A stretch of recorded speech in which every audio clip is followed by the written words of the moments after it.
What's up, everybody? It is I, Timno Chapo. Friends call me Chop, and we are back with another episode of Chop Logic. Yes, where I, Chop, get to the logic of things in my own choppy, logical way. All right.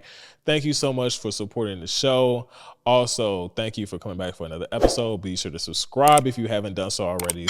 Like this video, and once we get through the episode, comment your favorite part. Definitely stick around for more. So today we're talking about one of the many things that people call me Chop for, because I like to chop up them edits. You dig what I'm saying? That wasn't the original intent of the name, but it kind of coined its own phrase just off how many edits I've ended up doing in my life. So we are here today talking about video editing. Yes, video editing.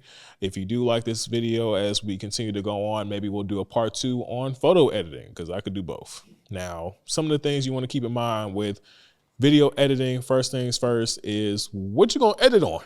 All right, that's always going to be the first thing. You know what I'm saying? In terms of just like what you'll be editing on, that really depends on what you have. For instance, you can get yourself a handy dandy laptop, MacBook, PC, things of that nature. And that's also going to depend on what you can and can't edit on too, right? So for instance, I specifically use Final Cut Pro, which is a Mac only application. So you can use Adobe Premiere, which is, cross-platform. You can use it on Mac and on PC, but it's a lot more laggy. It's a lot more expensive. I personally just don't like it. It does a lot of good things, but it's also very annoying, to be frank about it. And that's only if, of course, Adobe did decide to sponsor this show. So if y'all do decide to become sponsors, then I love Adobe. It's amazing. It's great. I'll use it every day. I'll use it right now when that happens. So yeah, you gotta keep that in mind. So yeah, like I said, I use Final Cut Pro. It is cheaper than paying a monthly subscription for Adobe, but it's still not free. Some free options for you obviously would be CapCut. Now, one thing I will tell you about CapCut is that, for one, you gotta be mindful of just the usage rights, because essentially what they're saying is that anything that you edit in CapCut/TikTok owns completely. So even if you don't post it, they can decide to take it and do whatever they want with it. And those are the licensing agreements that you agree to, all the stuff that we don't read when we just click OK and just be ready to do some stuff, right? So you want to keep that in mind as much as possible. Also, you want to make sure that you are just being very mindful of what type of editing you're going to be doing. So if you're doing something like short form clips, like maybe a short little recap video with some clips you got on your phone, you can maybe use CapCut for that. If you need to do something more so like a podcast, a lot more longer video, or even like a short film of some sort, those will be the things that I would use, like Adobe or even a Final Cut or even DaVinci Resolve. DaVinci Resolve is kind of like a hybrid, right? Where they do have a paid version that has a lot of great features, especially when it comes to color grading, but they also have a free version that also works pretty well too. It also works very, very good. So, just depending on which ones you want to use, I would say, honestly, if I were to start over today in terms of my video editing journey, I would probably pick DaVinci Resolve right now. That's just kind of how I've been feeling. I'm still tinkering with it, but it's been pretty solid for me. Like I said, the color grading is pretty well. It integrates pretty solidly enough with Final Cut that if I need to interchange some things, I can go back and forth between the two apps. And yeah, it's pretty sturdy in terms of it doesn't crash and it doesn't freeze up on you. It doesn't corrupt any of your files like Adobe. So, just things to kind of keep in consideration for that. Now, the next thing you want to consider once you do figure out what it is you're going to be editing on and what type of edits you're going to be doing is what type of story do you want to tell through your editing process, right? So when it comes to each project should be considered a story. Even if it's something like this, a podcast. Podcast stories are a lot more easier because essentially the beginning to the end of the podcast is the story, right? So you don't have to look too far, and it doesn't then require too much difficulty to stitch things together for it to make sense, right? If you're doing something like let's say a recap video, like something with B-roll, with music behind it, things of that nature. You got to tell the story of whatever it is you're recapping, right? So if you're recapping an event, if you're recapping just maybe your experiences traveling or something like that, you kind of want to tell the story and structure it through the edit process of how it is you want it to be seen and how you want the story to be told from beginning to end, right? So those are things you want to keep in mind. Also, just even sound design. So if you need to adjust any audio or if you want to add music or things of that nature, you always want to be mindful of how that comes into play with the story you're trying to tell through the edit. Also, just where is this edit going? That's another big thing. Where exactly is this edit going to live at? Is this for social media? Is this for YouTube? Is this just for my own personal website? Like, what am I doing this edit for? Because that's going to also dictate formatting. That's going to dictate what type of graphics, effects. That's going to dictate whether or not you may need captions or you may need titles or you may need anything specific, lower thirds, things that may be specific to the project itself is also dictated to where the final deliverable is going to be at. And also, of course, who is it for? If it's for a client, you may, be more considerate of what the client may want or need in their video versus something that may be for you where you'll be a lot more lenient, right? So you kind of want to keep those things in mind as well. You don't want to do too much of yourself into the project that isn't for you. So you don't want to give... I had a video on my Instagram, right, where it was kind of like, it was a joke video, kind of like a skit, but essentially just kind of like saying like using a Young Nudie song and a corporate video edit. I'm like, well, I would use a Young Nudie song on my content no matter what. I don't really care. You know what I'm saying? It's not that deep. You know what I'm saying? Even with the cursing and all that, that's not a big deal for me. But if the client is in a corporate setting or it could be a religious setting, then of course someone like Nudie probably wouldn't be best for that, right? And that's just one example, so you kind of want to be mindful of like where this is going, where this is for, who this is for, what's the intent behind this deliverable, this edit, and all those things are factors within the storytelling piece.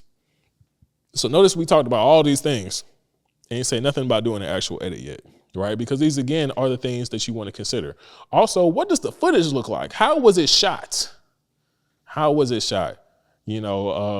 Shout out to my former video production teacher, Miss Neely. You know what I'm saying? I got to shout her out. She told me this years ago, 10 plus years ago, she told me this. She said, if it was shot right, or if it was shot well enough, and I'm paraphrasing what she said, if it was shot well enough, then editing should never be difficult. It should never be hard, all right? So if editing is hard, then you should talk to whoever shot it. What was the intent behind what it was shot? Why some things were shot incorrectly, maybe, you want to keep those into consideration as well, because a lot of those things are fixes that are going to need to be done in post-production, i.e. the video edit. So you always want to keep those things in mind, of course, and those are always going to be the factors of what it is that you're going to be editing, right? So those are just kind of like some generalized things. If you want to dive deeper into any specific platform or any specific type of editing or any specific application to use for editing, I would suggest that you look right here on YouTube. YouTube is definitely a great place to learn different techniques in terms of color grading, effects, transitions, the art of storytelling through editing. A lot of these are things that you can learn right on YouTube University for absolutely free. Or you can come out to one of my mini workshops where we host in Atlanta different platform editing so that we can explain to you how you can do your own editing for yourself, or you can outsource it to another person. Now, outsourcing editing is tricky, right? Here's the thing I would tell you if you were to outsource your editing, especially if you're using a VA outside the country, which most people do when they're outsourcing their editing. For one, you got to be real mindful of what it is that you want, and you got to have a general idea of how editing should work. Not saying that you should be the best editor in the world, but you should know at least how long it should take that person to edit, right? I've had situations in the past where I've had to outsource some editing projects to people, and those people were taking significantly longer to do half the amount of work that I could do myself as an editor who's been editing for like 10 plus years, all right? So there's no real excuse for that, and you always want to kind of be mindful of that, but that just comes with any outsourcing in general, right? Like if you outsource somebody else to cut your grass and they cut it raggedy and it take them a day and a half to do it, and you knew damn well that you had a lot more and you could just cut this in like 90 minutes, well, then you feel like you wasted your money, right? Same thing. Exact same thing. So those are things to kind of consider. Definitely, of course, editing is very tedious, which is why I also say if you can outsource it, outsource it. And if you need somewhere to outsource it to, Chop House Media Group is definitely the spot for you. You know, we can handle any and all video editing, especially for your podcast. So shameless plug. All right. So now let's get into some nitty gritty stuff. I'm currently on my MacBook situation. I'm going to do a screen share so that I can show you just a quick general edit. Now, what's going to make this super fun is that I have nothing prepared for this. So we're going to use what's already on the computer. We're going to use all the effects that are already on the computer. And we're going to use any music footage, anything that I can just find that's already here. Right, because I genuinely did not bring a hard drive or any type of preparation, because why would I prepare when I could just do it freestyle? You know, that's my favorite thing to do, apparently. And it makes it more organic.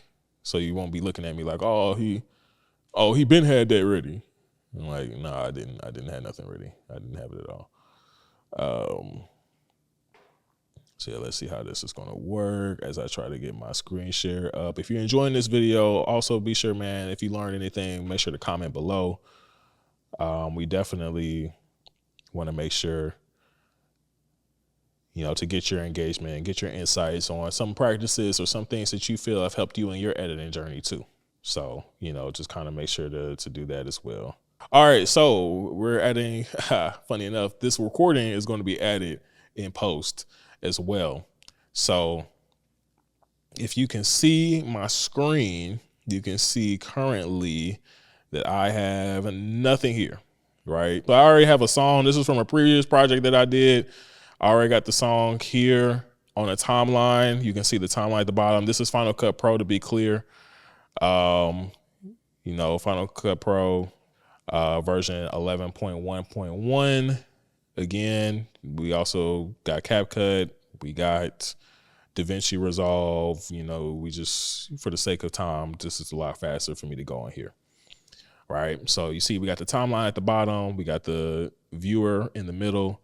We have any specific settings or anything that we may click on the far right side, and on the left side is where our projects and any footage will live. So right now I have a bunch of stuff from a bunch of different stuff. So we can import footage, right? To import footage, at least in Final Cut Pro, you can hit Command I. It'll take you to a separate screen. And the separate screen is where you can like find certain things that you want to incorporate into your video. Now, what I'm about to do is what I normally do, which is drag all my stuff, right? So if you already have the videos living in a certain place, which is something, before we keep moving forward, let's talk about. Make sure to organize your footage, organize your audio files, organize any and all graphics, logos, anything as much as humanly possible, so that when you do need to pull it and use it for something, you can pull it and use it super easy and conveniently. All right, so I'm going to take some stuff from a video that I did of the podcast summit that passed, and I am going to throw it into this by just dragging it and then just dropping it right into Final Cut. And then once I drag it, you can see it's all highlighted, right? So first things first, I'm gonna play the videos, see what we're doing. I don't know, let's not even talk about what that video was. All right. A lot of this is just B-roll, didn't shoot. Shot all this on my phone, shot none of it with the intent of using it for audio. So today's video, we're not using any audio. This song, again, was already here. If it wasn't, I would just drag it into, actually, matter of fact, let's go ahead and delete it. So we have nothing here now. And then I'm going to take the song and bring it right back in. But I hit Command Z so that we can undo that. Essentially, what I want to do is I just want to bring the footage in first. Well, actually, let me do one thing. I'm going to go to generators. I'm gonna go to 360 color solid. this is something I learned on YouTube. And the only reason why I do this is because it makes it a lot more easier for me to move footage around. This is already in the format of a vertical video. So normally you can hit new project, or you can honestly hit new library if you are already starting from absolute scratch. But for the sake of right here, we're doing new project. I'm going to name the project Chop Logic Edit. It'll give me options, what event I want to live in. This is the only event I have. If you were to create a new event, you can do that. And then from there, set the vertical, set the resolution to 1080, this frame rate to 24. Rendering can stay the same, audio can stay the same, and then I just hit OK. And then here we go. Where'd it go? Here we go. Here we go. Boom. So now here we go. Again, we can change the settings if we need to. So like, let's say if I wanted to change them from what we just did, I would just go right here, hit modify. It'll take me right back here, and I would just adjust all these things, right? So if I wanted to do 1080 horizontal, it will change that, and 4K, things of that nature. All right, so here we go. So we right here. I'm going back. I'm gonna get my 360 color solid. Again, just makes it easier for the sake of Final Cut. The clips are magnetic, and sometimes they stick in weird places. So it's just a little bit easier to move stuff around on the timeline doing that. If it's red like this, it means it's a missing file. You can go look for it. I don't have this file to look for it right now. Again, this is all super generalized, right? We are not doing anything super technical right now. So first thing I want to do is I'm gonna take my first clip, I'm gonna drag it in. I'm gonna grab maybe a couple more. I'm just gonna take the whole clip. If I want to do an input and output, I hit I for input, and then O for output, and then click it, hold it, drag it down to the timeline. Again, just dragging and dropping, dragging and dropping. You got a clip of me, you gotta have a clip of me, you know what I'm saying? Gotta put me in there, you know what I mean? And excuse me, I'm gonna throw this in there too. All right, so we got a bunch of clips. They all got audio attached to them. You can drag right here. There's a line, drag it down to mute it. There's also, if you go right here, you can hit video only, audio only. So every time you drag something in, it will only bring in the video or the audio, but I have all on. But if you do have all on like I did, like I said, you just go right here to the audio levels on each individual clip. You can bring it all the way up to 12, or you can bring it down to 0. And you can also click on the clip, go on the right side where it's the little speaker icon, and you can adjust the audio from there too. So you have different options, just different options for all of it. All right. So I'm just muting all these clips first and foremost. I'm gonna bring my song in. What was the song? What was the song? I think it was the T Hood joint.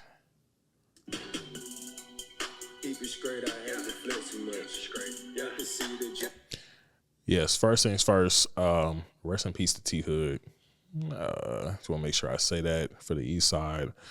Another East Side Tevin, and you know, gone but not forgotten. So we're gonna bring in this song again. I did an input and an output to highlight a certain section of the song, as I did with the clips, and you just drag it under the footage, bring it out to that duration.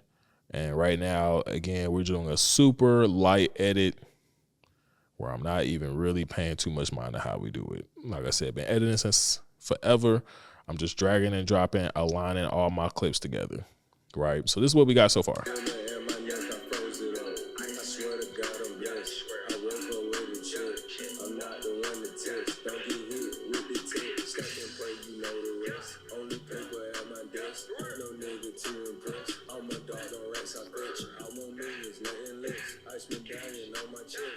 All right, so first of all, I'm already bored just looking at it. I'm already bored looking at it. You feel what I'm saying? So we're gonna have to cut this significantly. You can hit Command plus to zoom in on the timeline.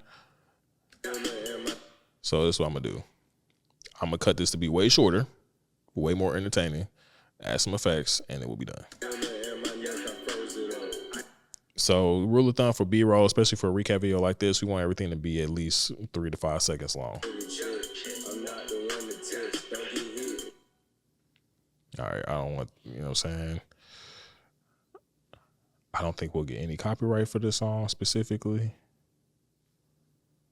Another thing you want to consider, copyright claims on anything that you use, whether it be footage that you may use from outside sources, audio, music. You always want to be mindful of just copyright, because you will get hit. Trust, it will happen. It may not happen every time, but it will happen at least once. And like I said, I'm just cutting these clips to make them a little bit shorter.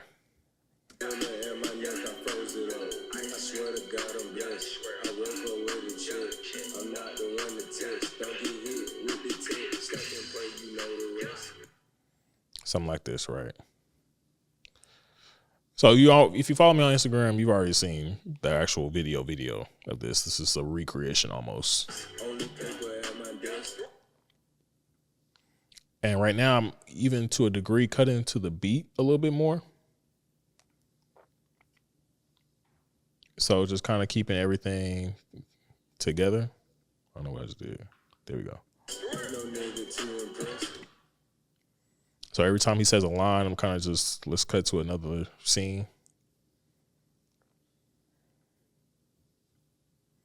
I know this one, again, storytelling, right? So this is clip right here of me behind the camera, and then we have the clip of the actual camera itself.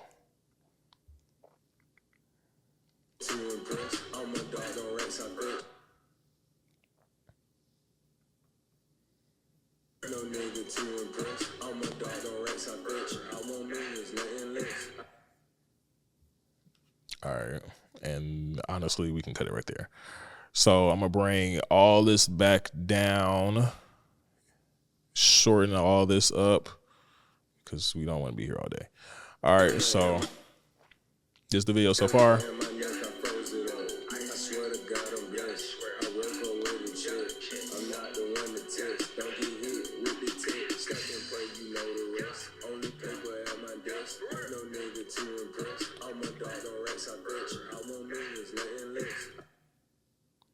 Yeah, so again, this is a super loose edit.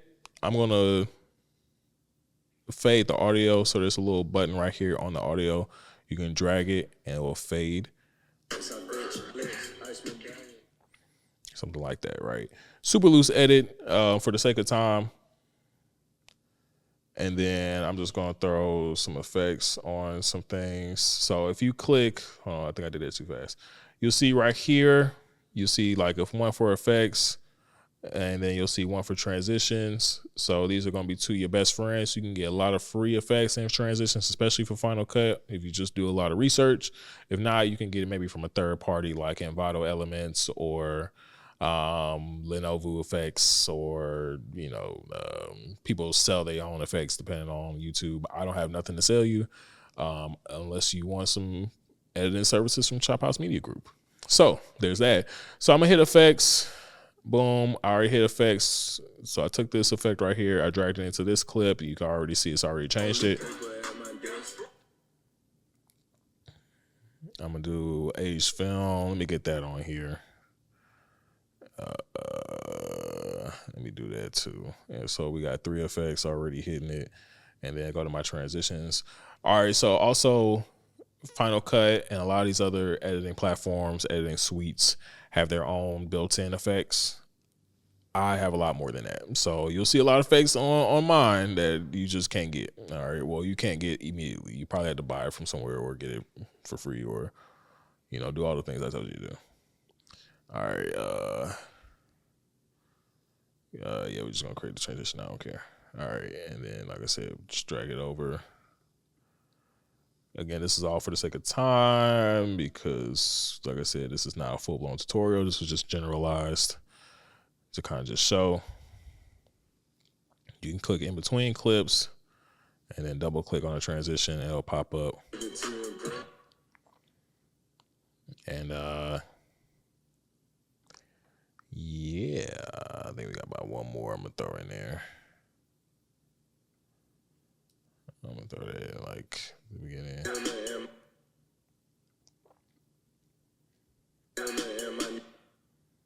All right, so this is what we have so far, right? Whoa, what the heck? We cannot verify. Oh, okay, so sometimes you get an effect from somewhere and they be on some foolishness, so you got to go ahead and, you know what I'm saying? Sometimes you get the jug effect. You had to get off of finesse, you know what I'm saying? All right, let's try it one more time.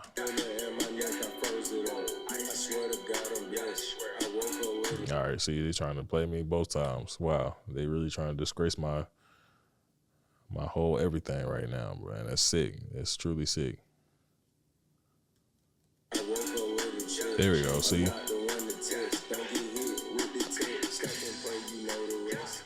Got the effects going. And then you can also hit the end, hit Command T. That'll just give you a cross dissolve transition. And just let it fade out. All right, so something real loose, something real lax. Obviously, not too much thought being brought into it, but a lot of things that we talked about already in consideration, right? So what was the story I wanted to tell? You know, we got establishing shots first and foremost, then we got a shot of David Shands, then we got a shot of me recording David Shands, and then more of the vendors and things of that nature, right?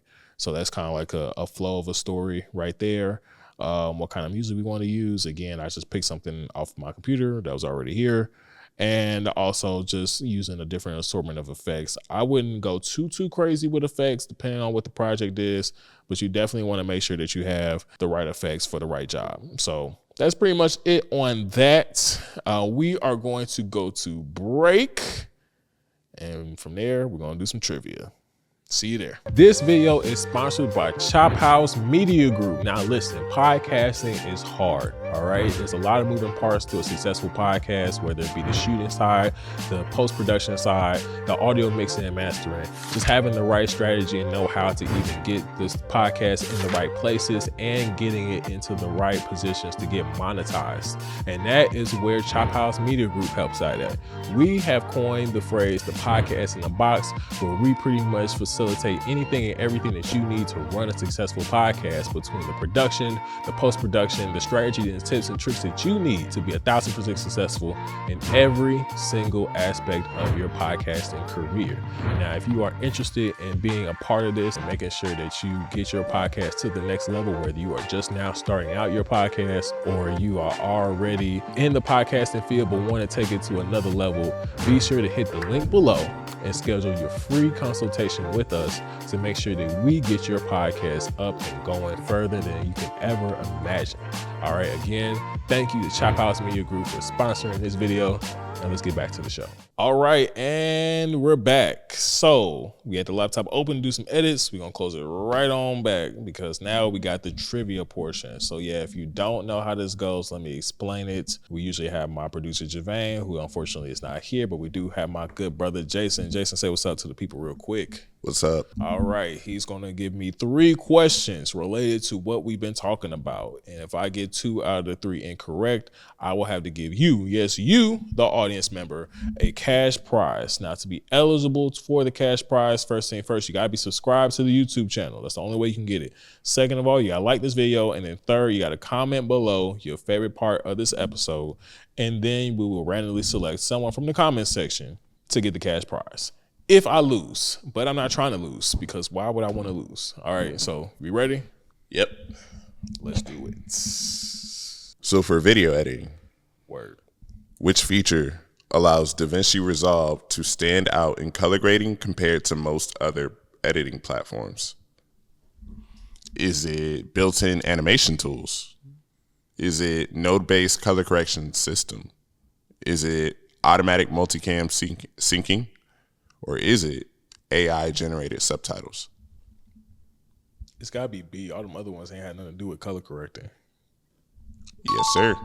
All right, yeah. So like I kind of explained before, DaVinci is a great place for color correction. And Even if you want to do your editing somewhere else and then bring it into DaVinci for color correction, then that's pretty good. So, but it's still also pretty good for editing too. All right. Which export codec is commonly used for web delivery due to its small size and broad compatibility? Cooked. All right, go ahead. I'm fried. Let's go ahead and do it. Yikes. Is it A, ProRes 422?